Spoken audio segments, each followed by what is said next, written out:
Then the cabinet directed the Minister of Health, to study the financial implications of providing lunch to those who graduate from private facilities. Imagine that, or provide lunch. Dude, how about we do the same? We take away your salaries, you as a member of parliament, and then we give you lunch. Some people are saying the government must pay, but this, I think that one is a bit risky because the government would pay if it had money. The government has money. The government has a problem called priorities, period. If you straighten your priorities, understand the importance of the work these people are doing, you'll find money. Money is there. Just a month ago, the Museveni criminal regime passed the 2026-2027 national budget. And buried within it, it was a decision that left many Ugandans stunned. Not a single shilling was allocated to restore the allowances of medical interns. And for, I think, a number of years now, dictator Yoweri Kaguta Museveni has always announced that intern doctors would no longer be paid, citing budgetary constraints. And Ugandans were told that simply there wasn't enough money. But the newly approved budget, what we found out in the reading of the national budget yesterday, it told us a different story and left so many Ugandans asking on social media, how can a government claim it cannot find 28 billion shillings to pay young doctors who keep hospitals running, yet it is the same in the same budget, they were able to allocate 492.9 billion shillings for special meals and drinks for government officials. Yes, you heard me right. 492.9 billion shillings allocated for drinks and meals, luxury. I mean, enjoy. I don't understand the chefs that prepare these meals are either from Jupiter or Mars. 492 billion shillings spent on that. But hey, they don't have 28 billion shillings to spend on medical interns. How sickening. How can a government that says it is broke set aside over 60 billion shillings for presidential donations, an amount large enough to pay medical interns for more than 2 years? And there was actually a conversation. I'm going to have to show you this. Watch here. What does that say? State House seeks 83 billion shillings for presidential donations. This was 2025. 83 billion. This is money Museveni can donate, give out to any person he chooses. 83 billion shillings. And then there's another one here from Daily Monitor. State House donations nears 1 trillion shillings mark. 1 trillion. Just in donation. But we don't have 28 billion shillings to pay medical interns. What's this? What are we doing to ourselves? So, this is the contradiction that former Chila Municipality Member of Parliament Ibrahim Ssemujju Nganda highlighted. The problem, he argued, is not the absence of money. It is the problem of priorities. That's our problem. Uganda is not suffering from a shortage of resources. No, it is suffering from shortage of seriousness. There's lack of seriousness in the Museveni criminal regime. They want to call it a government. Those in power have chosen to prioritize their comfort, to prioritize their allowances, to prioritize Museveni's political patronage, while they're letting and telling the medical interns, hey, health workers, hey, ordinary citizens, there's not enough money available to fix your problems. The message could not be any clearer when it comes to spending, when it comes to the welfare of the government officials. Everything comes first. The money is available. And when it comes to the welfare of the nation itself, we're sorry. The country is poor. Uganda is a poor country. Okay.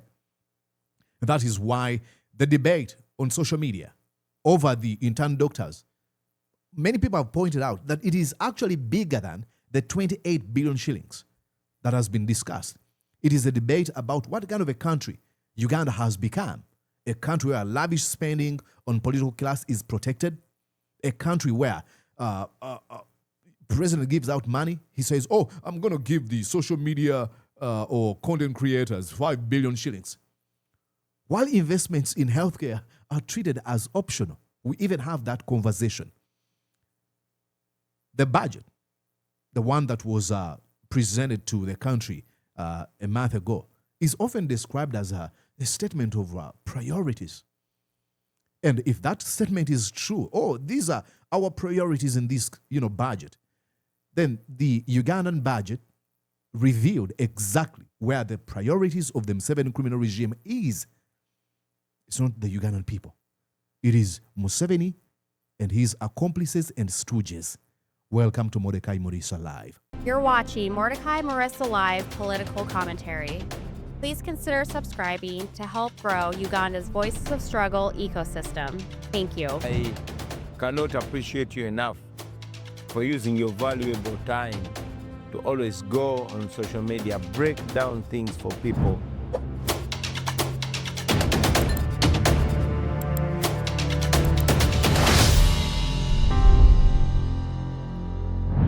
All right, ladies and gentlemen, I'm going to go on and show you this. Read that. This is Ibrahim Ssemujju Nganda pointing out. I want you to pay attention to that. Read that, ladies and gentlemen. He says, there's no 28 billion shillings to pay intern doctors in the budget Museveni is presenting today, and that was yesterday. No 8 billion shillings for UNEB to train teachers on how to mark new syllabus. No 3.5 billion shillings to complete new syllabus, but there's 211 billion shillings for welfare and entertainment for big people, 536 billion shillings for special meals and rigs for big people, 196 billion shillings for big people to donate, and 17 billion for firewood, gas and charcoal, and 2.6 trillion for classified expenditure. Underline the term classified expenditure. Uganda is not a poor country. We have a problem called priorities. Where are our priorities? That's the problem we have. So that is Ibrahim Ssemujju Nganda pointing out. And other people have been pointing out, actually, when so many people made noise and, vehemently opposed what the Museveni criminal regime was proposing, the Museveni criminal regime was like, okay, what we're going to do now, I think we're going to pay these people. But I think we should take care of those ones who actually work in government, who come from government institutions. What are you talking about? Are they going to treat different patients? Are they going to be attending to different patients? No, they're going to be attending to Ugandan people. And then when that was unpopular, as it sounds and as it is, they said, okay, we may not be able to pay you, but we can, I think, buy you lunch. I don't know who comes up with these ideas. Oh, we're going to buy you food now. What? And the Uganda Medical Association said, no. Read that with me, ladies and gentlemen. Medics reject government's lunch instead of allowance offer to interns. I think I need to magnify this a little bit. Let's see here. If, yeah, absolutely. You can read there. The Uganda Medical Association has rejected government proposal to provide lunch to medical interns instead of monthly 1 million internship allowance. Speaking to Uganda, what's this, URN? Uganda Radio Network, yes. UMA President, or Uganda Medical Association President, Dr. Frank Asimwe, said intern doctors require more than a single meal. How sickening are we? Like, we should remind these people. Okay, let's go on. Require more than a single meal, noting that they also need support for breakfast, dinner, transport, and health care. This is why they're saying those allowances will help them fix these problems. Asimwe argued that interns are officers on probation and should be paid at least 75% of the salary and by fully qualified medical officers. Here, let's go on and listen to what he says. And officers on probation, therefore they deserve 75% of what the officers they're representing I agree. earn. Intern medical doctors, 75% of 5 million. Intern pharmacists, 75% of what the pharmacists get. Intern nurses, 75% of what the nurses get. Exactly. Not just lunch.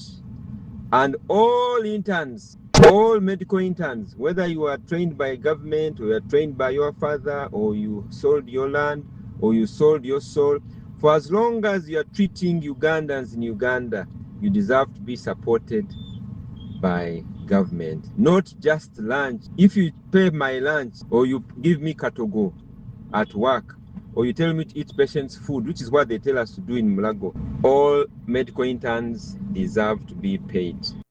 I mean, it is utterly stupid that we are having this conversation. And the government will go on to say, oh, we don't have money, oh, we are looking at...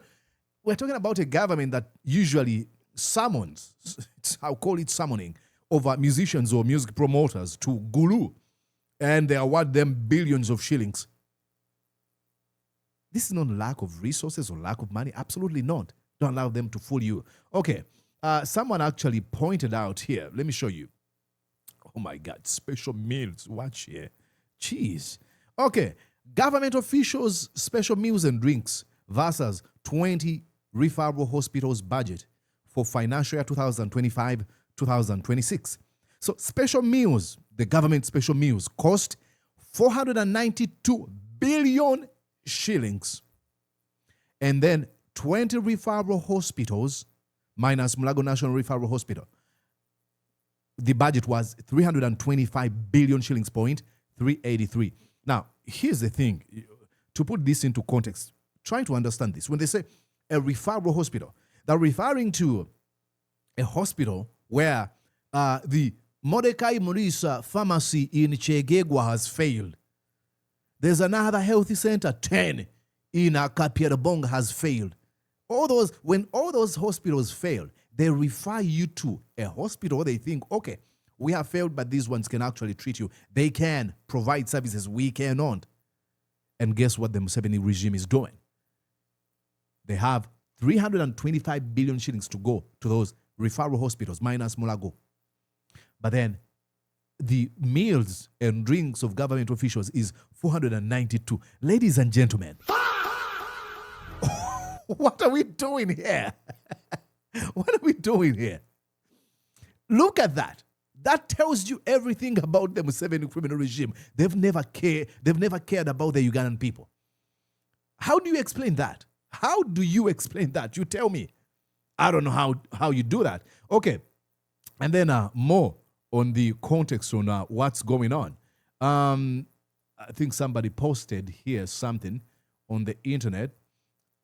Yes, it was Chris Bariomus. I want to show you Chris Bariomus now saying this is the plan they are coming up with. The students who are on government sponsorship, say in Makerere, in Mbarara, in Guru, Kabale, those who are on government sponsorship, we proceed on internship with full support from the government. There's no disruption.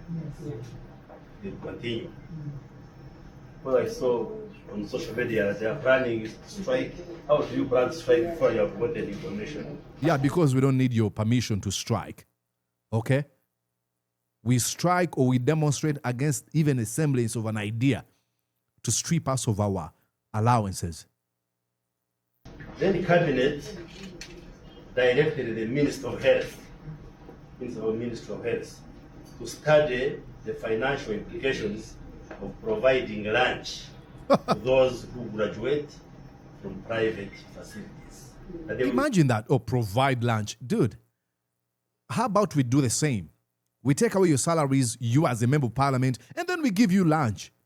After all, you're doing this for the nation. These people will engage in these debates where they want cars that would cost them 200 million shillings. They will debate on how they should their salaries should be increased. But the moment you tell them, hey, how about we care about this one who is essential than you, whose role is to stand on the floor of parliament and, utter this garbage. Essentials. We're talking about people who attend to us in our most vulnerable situations. In situations where we are unable, not only unable, but unwilling to do what we're being told. You know, when you're sick and they're telling you, hey, do this, you don't want to do it because it might give you pain, and someone has to plead with you. Someone has to do everything to make sure that you regain your life. Your life is saved. But imagine, now we're discussing them and we're saying, you know what?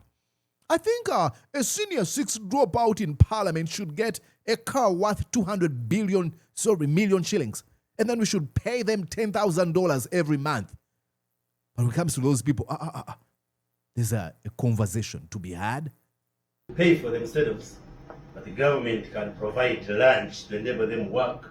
And then the Ministry of Health will work out the financial implications. Shut up, you guy. You see, the room is totally quiet because they're wondering whether this nonsense is coming out of this man's, mouth. Okay, let's see how people are responding to this nonsense coming from Chris Baliomos. I want to read here the comment section. I'm going to have to expand here so that you're able to read the comment section. Read the comment section here, ladies and gentlemen, okay? This one says, we shall be working only from 9 to 4 p.m. This includes lunch break, breakfast, break for 1 hour each. No shifts longer than 8 hours. No shifts, no weekend work. Simple. Tetuja kukaya namwe. Dr. Omujisha is pointing out. And then you have this one says, so you mean government-sponsored students and private-sponsored are going to see different patients of different classes? This is so crazy. Dr. Michael is responding. And this one says, make sure you also think about biomedical engineers. I am sure those doctors can't operate without us. Let us provide, let private students work in private hospitals. See, 90% of these people are opposing this man.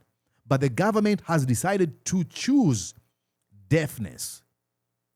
They are deliberately not listening to the people. This one says, man, you reason like a doctor. You forget strike and demonstration you organize as intern in 95 over the same. People are telling him. And then says, it ain't in the medical field, but this is what, says, I ain't in the medical field, but this is what I think the medical interns should do. Reach work at 8 p.m., take tea at 10 p.m., work up to midday, go for lunch till 2 p.m., work till 3 p.m., go for chichuba elsewhere. See?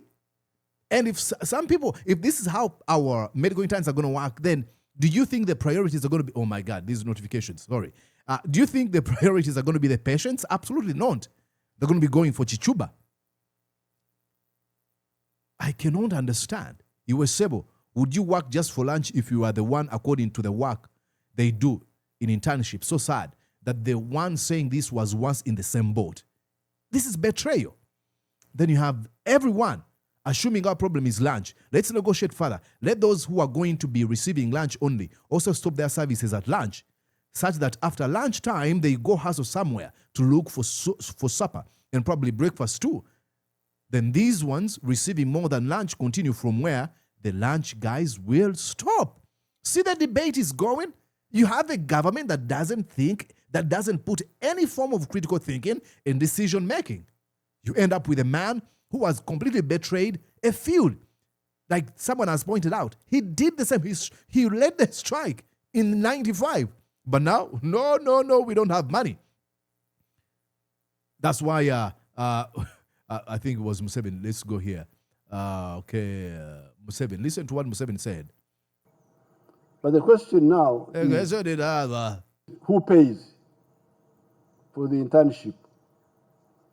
Some people are saying the government must pay, but this, I think that one is a bit risky because the government would pay if it had money. The government has money. The government has a problem called priorities, period. If you straighten your priorities, understand the importance of the work these people are doing, you'll find money. Money is there. But because it doesn't have enough money, it has got money, but it has got so many things to do. Like so many things to do, like giving social media content creators 5 billion shillings. Those are the many things. This guy. And then when this debate was ongoing in the parliament 2 days ago, guess what Nabanja was talking about? Listen here. Some time back. The Honorable Speaker, it is the President who directed the Ministry of Health to put money so that interns can be facilitated. So, what does it mean? If it is the president who suggested that, is the same president who's changing his mind. What is this for? It's not the opposition. It is NRM, it is Mzee who said, let us facet these people. And I want that credit to go to NRM. To go to. These people have a problem. Oh, always playing politics. Who cares? Who came up with a good idea? This is the argument we've been making with different political ideologies. If you think non-violence doesn't work, okay, you can use violence as long as we all get to the promised land. I don't care who came up with an idea, as long as it works for the Ugandan people. I don't care. I don't even want that credit, because after all, it is not about me. Oh, Museveni wants his ego to be massaged. Give him credit. Okay, if he wants credit for coming up with that idea, which I doubt he came up with that, so should we give him his criticism as well? For now, going against the same? Then we'll say, no. The president only deserves credits. Shut up, Nabanja. Okay, ladies and gentlemen, what else did I want to show you? I think that's it for now. Yeah, the last thing I wanted to make a comment about was these people. You know, at one time they had this president of theirs, and they went and campaigned for Museveni. Oh, we love you, Museveni. He doesn't care about you. And is orchestrated in the hearts of Ugandans. Okay. In a special way, Your Excellence, allow me also to thank you so much. As health workers here, Your Excellency, you can see we are happy here. At least our welfare. You've been the engine behind the improved welfare of health workers. That right now, the least paid health worker who is an enrolled nurse and 1.4 million shillings from 600,000. And guess what? That money was taken away. Now, why does Museveni do that? He usually does it to score political points. I'm going to do this for this period of time, and when I secure this term, when I secure this position, I don't care about you. That's why he's now changing his position. Okay, ladies and gentlemen. Now, those are the questions we've been having in this conversation. One, should a government spend more on health workers and less elsewhere? I guess yes. Absolutely yes. Spending money on who? Content creators and musicians and those politicians in parliament?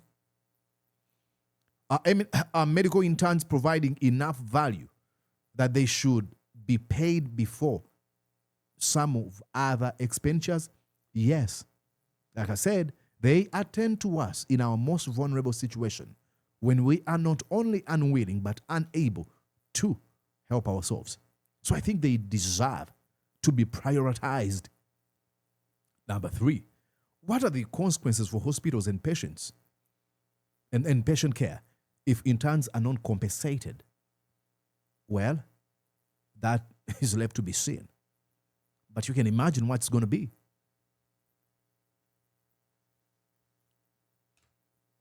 Museveni usually is willing to always help out people when he knows it benefits him politically.